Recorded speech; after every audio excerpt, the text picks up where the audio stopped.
Et voilà. Bonjour, bonjour, bien-aimés dans le Seigneur, j'espère que vous vous portez bien. Aujourd'hui, nous avons un thème très capital. Je vous salue dans le nom de Jésus-Christ. Et là, nous avons la photo de notre frère Branham. Le frère Branham que vous connaissez. Si vous ne connaissez pas le frère Branham, peut-être cette émission, à travers cette émission, vous aurez l'opportunité de savoir de qui il s'agissait. Ok, aujourd'hui nous allons parler sur un thème qui est connecté à la prophétie du frère Branham. En 1960, dans sa prédication qui est intitulée Condemnation by Representation 60 1113 Sermon by William Branham. Le message est intitulé La condamnation par la représentation en 1960, 11-13. Et c'est très intéressant. Suivons tous ensemble et découvrons la vérité. Eh bien, dans ce message que nous venons de voir, qui est intitulé La condamnation par représentation, que le frère Branham a prêché en 1960, il va prendre une liste de prophéties que Dieu l'avait données depuis l'année 1933. Et sur cette liste, il y a quelques prophéties, à peu près 7 à 8 prophéties, qui sont les prophéties majeures de William Branham. Et il va expliquer à l'Église que Dieu l'avait donné ces prophéties. Après avoir reçu la liste de ces prophéties, le frère Branham les avait enterrées dans la fondation de l'Église.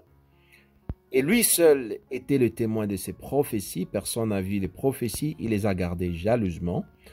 Vers les années 52, 54, à travers ses prédications, le frère Branham va commencer à informer l'Église et le peuple de Dieu. Partout il partait prêcher que Dieu l'avait donné une liste de 7 prophéties. 5 se sont déjà accomplies et il reste 2. Aujourd'hui, nous voulons voir les 3 premières prophéties. La première est la prophétie du président Franklin Roosevelt. Ce que vous voyez là, numéro 1. Prophétie concernant le président Franklin Roosevelt. La deuxième prophétie sera la prophétie concernant Mussolini, qui était l'empereur italien. Et la troisième prophétie sera la prophétie concernant Maginot Line. Le frère Branham a dit, Dieu l'avait dit en 1933, que l'Allemagne va construire une muraille de béton pour se protéger qu'on va appeler Maginot Line. Alors, tous ensemble, dans l'amour du Seigneur et dans la sincérité de notre foi, allons vérifier les évidences. Tout d'abord, avant que nous évoluions avec notre message, nous voudrions d'abord vous présenter la photo du prophète William Branham. Il est là et là c'est dans les années 50, 49, 50. C'était pendant la période où son ministère a commencé à faire une fureur, c'est-à-dire il était en train de prêcher dans des grandes églises, dans des grandes salles, et pendant ce temps-là, il était soutenu par les églises pentecôtistes. C'était les églises évangéliques et les églises pentecôtistes qui ont aidé le frère Branham à atteindre une grande foule à travers le monde. Et là, vous avez un grand pasteur qui était le grand pasteur américain qu'on appelait Oral Robert. Là, vous avez Gordon Lindsay. Gordon Lindsay qui était un grand pasteur aussi, qui a travaillé avec M. William Branham, qui était devenu l'éditeur principal de Voice of Healing, la voix de la guérison, qui était en train de faire la promotion de William Branham. Ça a fait aussi la promotion de Oral Robert. Et vous avez là Jack Moore et Young Brown. C'était tous des pasteurs pentecôtistes qui travaillaient ensemble avec le frère Branham avant que le frère Branham commence à changer sa doctrine pour refuser la doctrine des pentecôtistes. Continuons.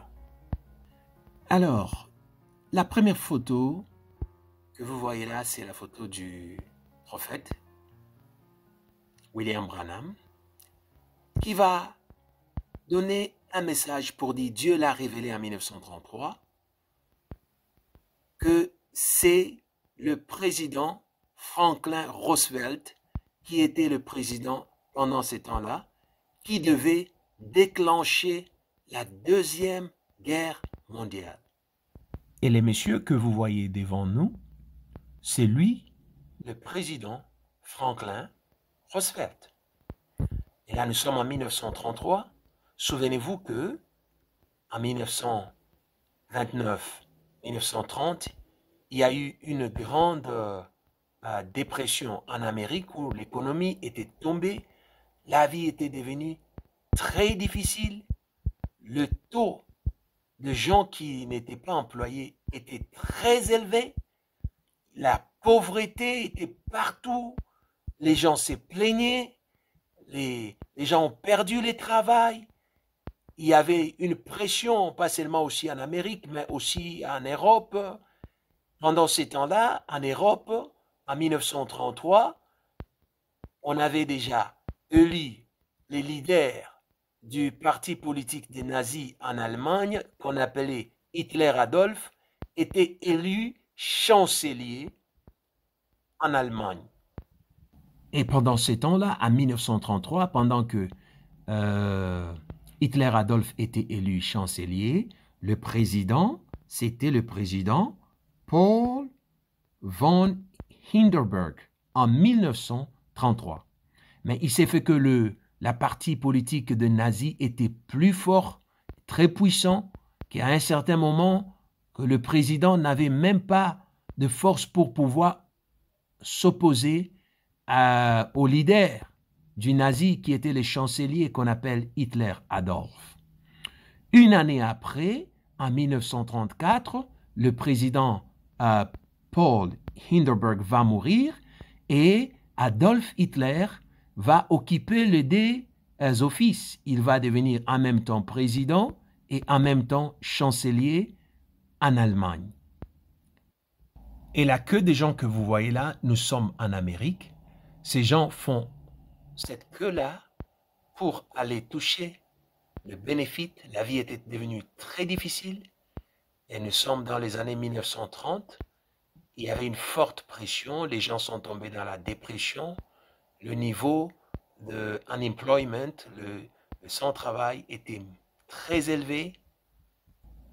Et selon la prophétie du frère Branham, c'était ce président qui allait causer la Deuxième Guerre mondiale.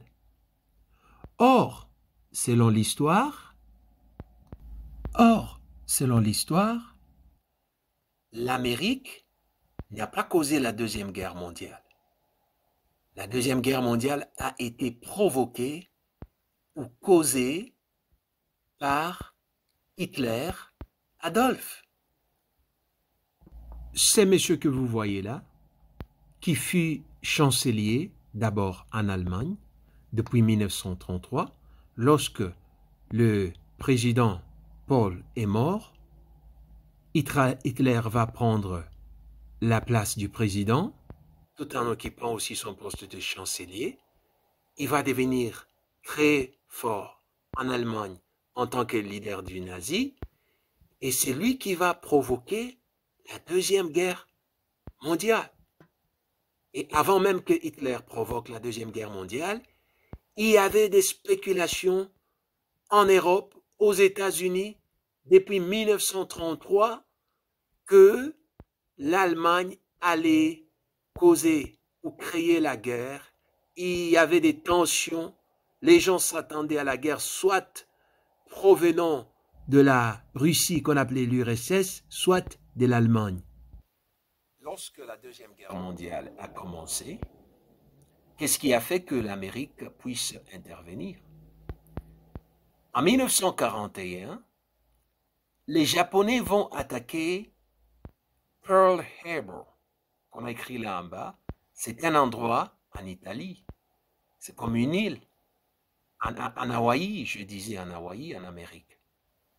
Et c'est ainsi que 4 jours après, lorsque les Américains sont en train de se défendre, par rapport aux menaces de Japonais qui ont attaqué Hawaï, 4 jours après, l'Amérique va se déclarer en guerre contre le Japon. C'est comme ça que l'Amérique se retrouvait dans la guerre mondiale. L'Amérique n'était pas le pays qui a causé la guerre mondiale. La guerre mondiale, la Deuxième Guerre mondiale, a été causée par Adolf Hitler. Lorsque l'Amérique a été attaquée par le Japonais, c'est comme ça que les Américains se sont retrouvés dans la guerre pour se défendre et ils vont en retour attaquer le Japon en août 1945. L'Amérique va jeter des bombes atomiques sur Nagasaki et Hiroshima. Et c'était ça la fin de la guerre. L'Amérique n'était pas le promoteur ou le pays qui a donné naissance à la Deuxième Guerre mondiale, ni le président Roosevelt, non. Ils se sont retrouvés dans la guerre parce qu'ils étaient attaqués et puis ils ont eu des alliés aussi dans la guerre. C'est comme ça que les Américains se sont retrouvés dans la guerre. À un moment, ils devaient aussi intervenir en Europe pour stopper le mouvement que les nazis allemands étaient en train de faire. C'est-à-dire, ils ont pu quand même arrêter la vision d'Adolf Hitler qui cherchait à prendre presque tous les pays de l'Europe. Mais au début, ce n'est pas les Américains qui ont commencé la guerre. C'était Adolf Hitler et les nazis. Vous allez réaliser une chose dans les prophéties du frère Branham, il y a ce qu'on appelle l'adaptation. À un moment, ils adaptent, ils essaient de changer de prophétie pour le faire paraître conforme à l'histoire. Mais regardez, ce que je vous ai donné, c'est ce que le frère Branham lui-même nous a dit dans son message prêché, la condamnation par représentation 1960. Première prophétie, il s'agissait de Roosevelt qui va créer la Deuxième Guerre mondiale. Il est là, son nom est là, le frère Branham avait donné ce nom-là. Et le deuxième, c'était Mussolini. Et là, nous allons voir l'histoire de Mussolini après là. Mais avant ça, juste avant qu'on termine, je veux vous amener dans le journaux en Amérique. Qu'est-ce que les Américains disaient en 1933, en 1932, sur base des informations, des journaux qu'on les donnait? Est-ce que les Américains, ils étaient aussi en train de prédire, comme le prophète Branham, que l'Allemagne allait commencer la guerre ou le président Roosevelt allait commencer la guerre ou l'Amérique allait se retrouver sous l'influence de l'URSS, qui est la Russie? Qu'est-ce qui s'est passé dans le journal? Est-ce que la population américaine était-elle au courant aussi de cette tension atmosphérique de la guerre qui s'annonçait déjà dans le pensée de ceux qui étaient prophétiques, ou soit dans ceux qui étaient des bons lecteurs, qui lisaient des journaux, qui suivaient des informations? Ils pouvaient aussi prédire. Allons voir ce que nous racontent les journaux. En 1933, qu'est-ce qu'il y avait dans les journaux? Eh bien, là, nous avons parlé du président Franklin Roosevelt. Nous allons continuer dans notre deuxième partie où nous allons voir ce que les journaux nous racontaient en Amérique déjà depuis l'année 1932-1933. Et puis, directement, nous allons entrer dans la deuxième prophétie où le frère Branham a dit, Dieu l'avait dit, que Mussolini, l'empereur italien, devait prendre l'Éthiopie une seule fois et en entrant en Éthiopie, il allait mourir en Éthiopie. Nous allons vérifier si cela était arrivé, si cela était vrai et si cela était aussi dans les informations en Amérique en 1933. Alors, bien-aimés, suivons la deuxième partie. Cette deuxième partie parle de Mussolini et aussi un tout petit peu du président Franklin Roosevelt. Que Dieu vous bénisse. Suivons la deuxième partie. Et voilà, là nous sommes en 1933. C'est dans les newspapers. Le président pendant ce temps-là, c'était le président Roosevelt. Il s'appelait Franklin D. Roosevelt. Et qu'est-ce qui s'est passé là? Il y avait la pression, la tension, l'économie tombait et le président avait coupé les paiements de vétérans. Regarde, Roosevelt slashed the payment of veterans. Et so of the apartment cut rent. Donc, il y avait la tension. Les appartements sont montés, le rent est monté, le paiement des vétérans était coupé. Il y avait la panique. Quand tu vois ici, on avait coupé même les bénéfices. Roosevelt slashes vet benefit. Il avait coupé même les bénéfices des gens. Et il y avait la tension de l'autre côté des nazis. L'Allemagne, avec les nazis, il y avait déjà les menaces de la guerre. Qu'est-ce que les gens faisaient? Les gens commençaient déjà à spéculer que Roosevelt va commencer la Deuxième Guerre mondiale. Roosevelt va commencer la Deuxième Guerre mondiale. Tout le monde disait ça. Tellement que l'économie était tombée, Roosevelt coupait les paiements des gens, et il y avait la tension, les rents étaient montés, les maisons étaient montées. Tout le monde disait, il va commencer. Nous croyons que c'est Roosevelt qui va commencer la Deuxième Guerre mondiale. Sur base de la prophétie concernant Franklin Roosevelt qui devait amener le monde à la guerre, nous avons découvert que cela n'était pas le cas. D'ailleurs, depuis 1933, c'est d'ailleurs l'année à laquelle où le prophète Branham a dit Dieu l'avait parlé. Regardez là, nous sommes en New York. Ça, c'est New York Times. C'est aux États-Unis. C'est-à-dire, c'était aussi dans d'autres journaux en Amérique, aux États-Unis, en 1933. Le monsieur que nous avons ici, c'est un politicien dans le gouvernement allemand. Et regardez, il s'agit d'Adolf Hitler. Pendant ce temps-là, Hitler était chancelier. Mais regardez déjà, il y avait des rumeurs.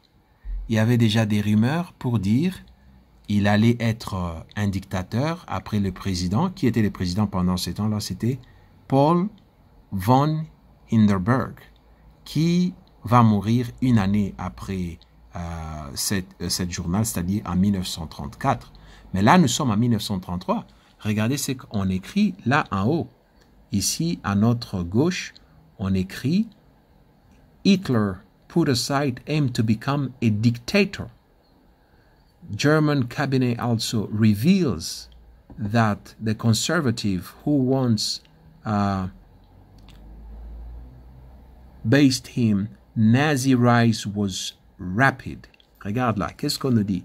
On nous dit Hitler est en train d'envisager pour être un dictateur. Je veux vous souligner là où c'est écrit. Suivez là. Regardez ce qui est écrit. One minute, je vais vous montrer. Regarde.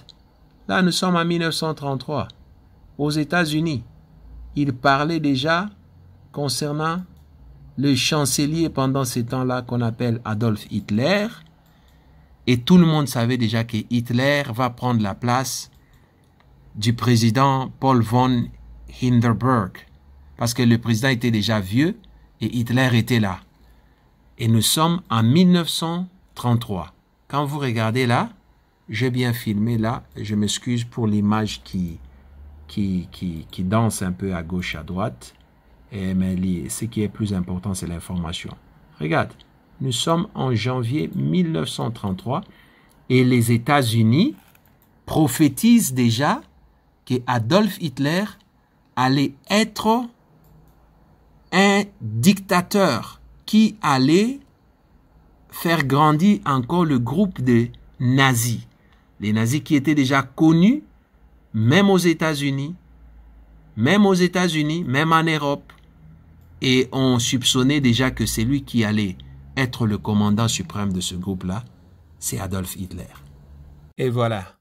Là, c'est une autre preuve tangible pour dire que quelqu'un, si une personne vous pouvait prophétiser pour dire, voilà, un jour, Hitler deviendra dictateur, il a reçu ces messages-là en 1933. Non, c'est faux. Déjà en 1932-1933, quand Hitler est devenu chancelier, il y avait des rumeurs aux États-Unis. Regardez, ça c'est aux États-Unis. Regardez, nous sommes en March 22, 1933. C'est 1933. Nous sommes aux États-Unis. Qu'est-ce qu'on dit là? 1933. On a écrit là. En 1933, le président de l'Allemagne, qui était le président Paul von Hindenburg, est encore en vie. Il va mourir en 1934. Mais là, nous sommes en 1933. Et déjà aux États-Unis, en 1933, il y avait des spéculations que Hitler est le prochain leader qui va faire grandir les nazis. Regarde, qu'est-ce qu'on écrit ici? Regardez ce qui est écrit. Germany's dictators. Vous comprenez? On écrit déjà le nom de Hitler becomes Germany dictators. Je ne sais pas si vous voyez là. Regardez là, je vais vous montrer.